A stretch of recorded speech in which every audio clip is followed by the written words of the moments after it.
Good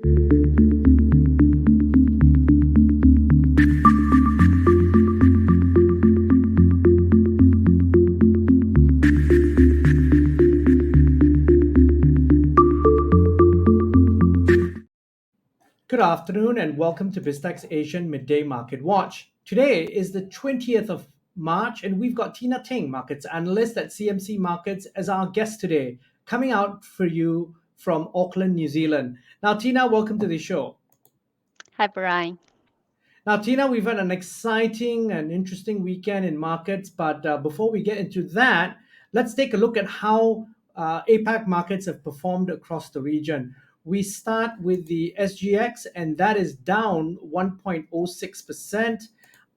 Looking ahead to other markets in the region, we have Bursa Malaysia, which is down 0.47%. Shanghai is down 0.05%. The ASX All Ordinaries is down 0.43%. The Nikkei is down 1.29%.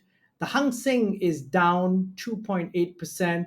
And rounding up the numbers, we've got the Kospi, which is down 0.7%.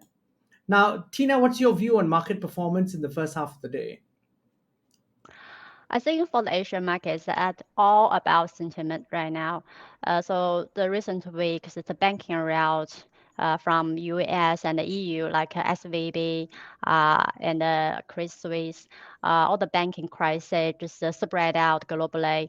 Over the weekend, the UBS agreed to take over Credit Suisse, which is positive news for markets, boosted the sentiment in the early session today. So US equities future actually were higher on its open because markets had a relief rally. However, I think this banking crisis still worrying investors, which we can see now all the markets are down. Same time, US dollar climbs higher, just bounce from a session low today. Now, so here's the thing. UBS agreed, and just for our audience, agreed to a $3.2 billion takeover of Credit Suisse. Of course, also backed up by the Swiss central bank, which has promised further liquidity for Credit Suisse as well. How is this all impacting sentiment across the world? I mean, central banks are basically rallying around basically to boost sentiment. Is that really working? But because there's still underlying nervousness in markets.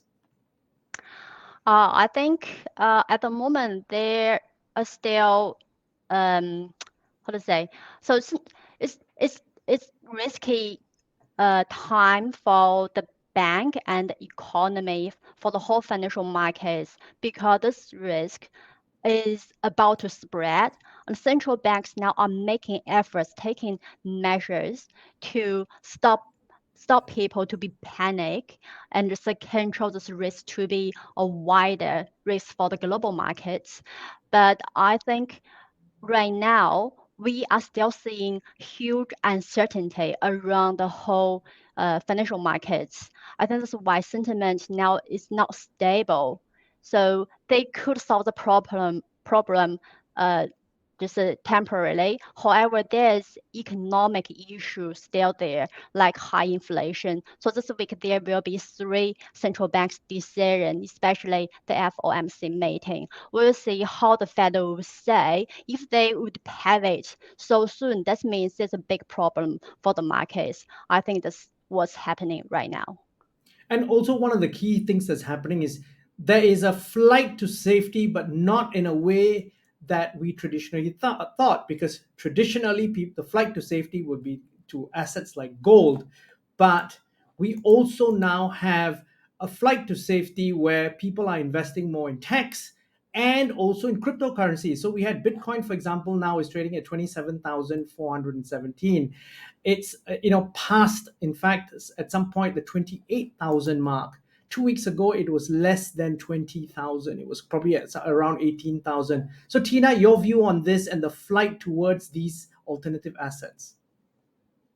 I think it's about the liquidity, because obviously the central banks are providing more money supply. This just relax this liquidity to the financial markets. That's why we see, including tech shares, including cryptocurrencies, have all gone up. And also those assets actually they had a brutal 2022. They dropped the most last year. So once the Fed is close to the pivot, I think those liquidities and those sentiment will be still just return to this riskiest assets like cryptocurrencies, like tech shares. But I don't think that's just a long-term bottom is here, because if there's anything happen like it's a bad, hard economic recession, and those assets will be still vulnerable. All right. On that note, Tina, thank you very much for your insights. Thanks for coming on the show. Thank you, Brian. Now, we've been speaking to Tina Teng, markets analyst at CMC Markets, on BizTech's Asian Midday Market Watch. This interview will be on our website, www.biztech.asia, as well as our social media platforms. It'll also be on our syndication partners, TV stations, radio stations, and websites. Thanks a lot for tuning in.